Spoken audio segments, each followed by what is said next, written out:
Oi, como prometido, cá estou eu com mais um episódio da Aquarela Literária. Eu fiquei muito feliz com a repercussão do último vídeo e eu queria agradecer todo mundo que assistiu e especialmente aqueles que entraram em contato comigo.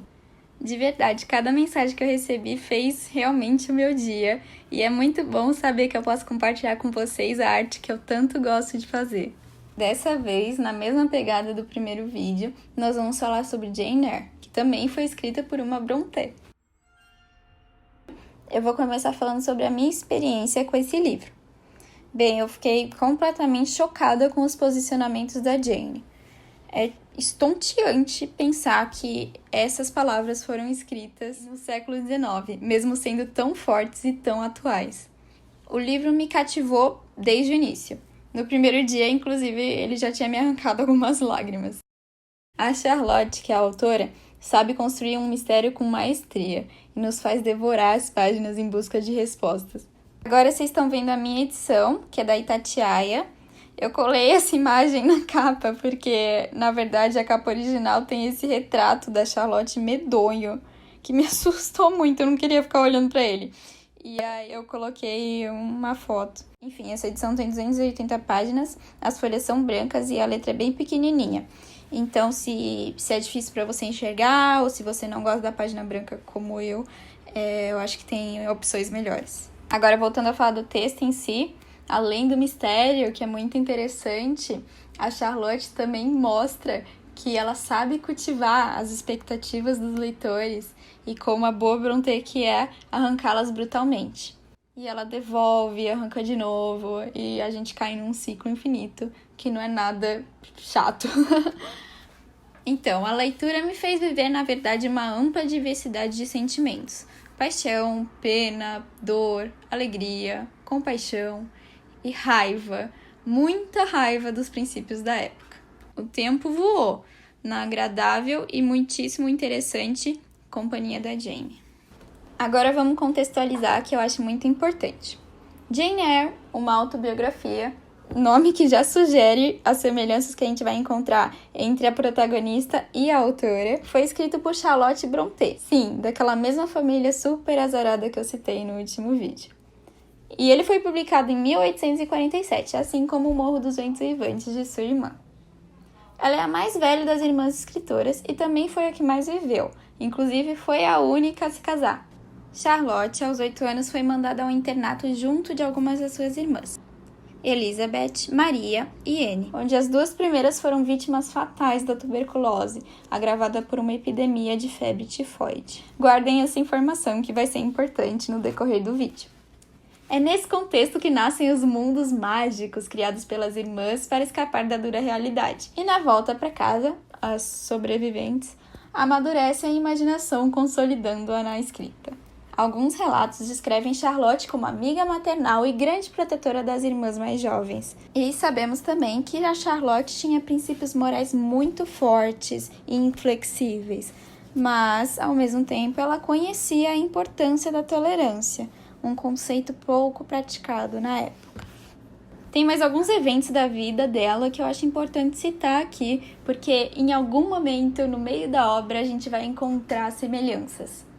Bem, ela trabalhou como professora em um internato e lá sofreu uma grande desilusão amorosa. Quando ela tinha só 20 anos de idade, a Charlotte enviou alguns dos seus melhores poemas a um poeta inglês muito famoso, e ele respondeu dizendo que ela tinha talento, mas que devia desistir da escrita. Eu tenho até aqui as palavras dele. A literatura não pode ser o objetivo de vida de uma mulher, e nem deveria ser. Quanto mais a mulher estiver comprometida com suas obrigações, menos tempo livre ela terá para isso. Mal sabia ele que essa crítica só daria mais forças para ela continuar escrevendo. Aliás, há uma denúncia desse e de muitos outros comportamentos no próprio Jane Eyre. A Charlotte morre quase aos 39 anos e sua causa-mortis foi registrada como tuberculose, assim como todos os seus irmãos.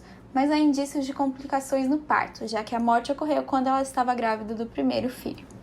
Jane Eyre, logo quando publicada, foi uma obra muito bem recebida pela crítica. Foi elogiada, inclusive pela Rainha Vitória. Interessante saber que foi muito mais aclamada do que O Morro dos Ventos Uivantes, rejeitado por ser considerado excessivamente violento e psicologicamente angustiante. Acho que com essas informações a gente já consegue entrar no universo em que se passa esse livro. Então, vamos começar a falar um pouco mais sobre a história. O enredo é muito forte, atraente e intrigante. Com certeza vai valer 5 estrelas no seu Scooby. É um romance de formação, ou seja, ele acompanha o crescimento da personagem. E foi escrito em primeira pessoa, quase como um diário, método inédito para a época.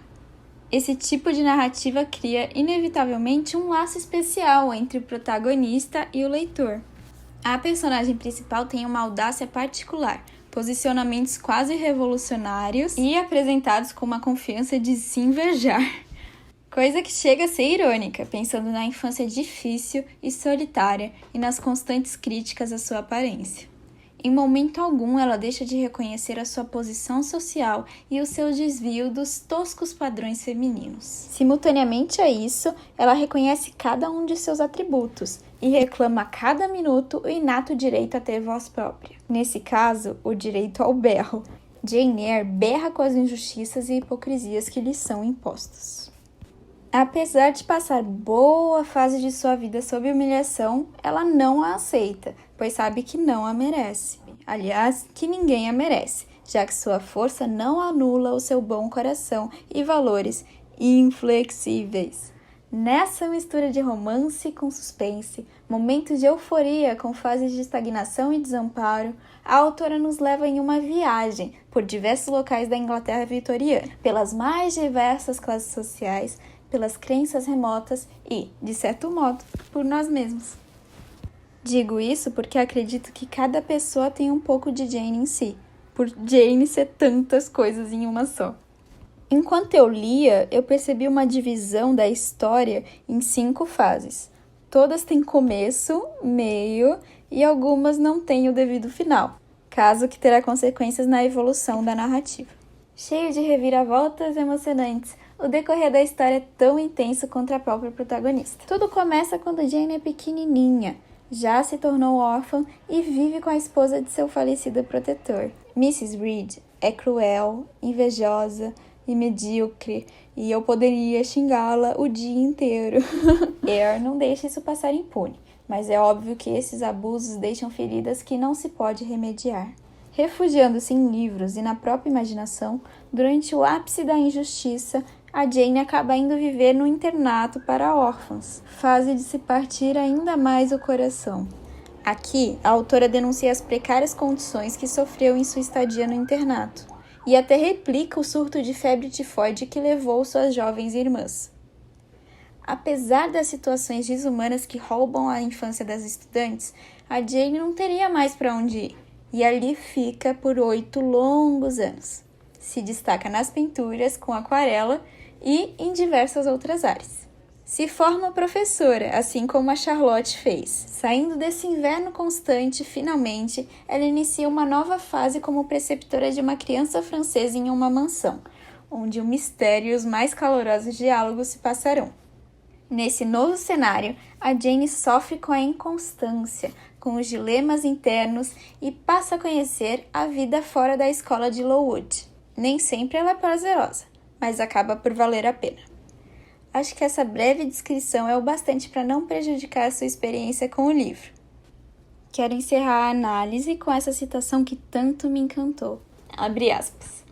Ninguém imagina quantas rebeliões, além das políticas, fermentam as massas que povoam a terra. Tem-se as mulheres como entes passivos, e elas, todavia, sentem tanto quanto os homens. Tanto quanto seus irmãos, necessitam de campos onde exercitam as suas faculdades. As mulheres penam nos constrangimentos exagerados da inércia absoluta, precisamente como os homens sofreriam nas mesmas condições. E a pobreza de espírito de seus privilegiados companheiros dizer que elas devem se limitar a fazer pudins, cerzir meias, tocar pianos e bordar almofadas. Condená-las ou ridicularizá-las se agem ou aprendem mais do que o preconceito permite ao seu sexo, constitui uma insensatez. Se a Charlotte soubesse 1/1000 da importância dessas frases. Agora eu queria falar um pouquinho sobre a aquarela, para explicar mais ou menos o que está acontecendo nessa cena. Eu imaginei que se passa no momento em que ela tá trabalhando de governanta naquela mansão. É claro que eu precisava representar a aquarela da Jane, então eu coloquei esse cavalete e a pintura tem esses tons mais escuros e monocromáticos, remetendo a uma cena que aconteceu enquanto ela morava no internato. E eu queria muito incluir essa fase da vida da Jane, que foi uma das que mais me tocou. Esse momento da Jane em cima do banquinho da vergonha e a Ellen consolando-a com um pedacinho de pão foi uma das cenas mais emocionantes, sinceramente. Então eu coloquei ali. Outro elemento essencial é esse lenço que eu tô dando detalhes, que ele também tem um papel mais à frente e eu queria colocá-lo, incluí-lo de algum jeito na composição. E as cores eu tentei fazer algo um pouquinho mais vivo, mais sereno também, para representar a atmosfera de quando ela vivia nessa casa. Foi muito bom ter essa conversa com vocês hoje. Eu espero ter conseguido passar um pouquinho do que é Jane Eyre, sem nenhum spoiler, o que é muitas vezes um desafio. E se alguém se interessar por ler essa história, por favor, deixe nos comentários que eu gostaria muito de saber. Eu vejo você em breve e até mais!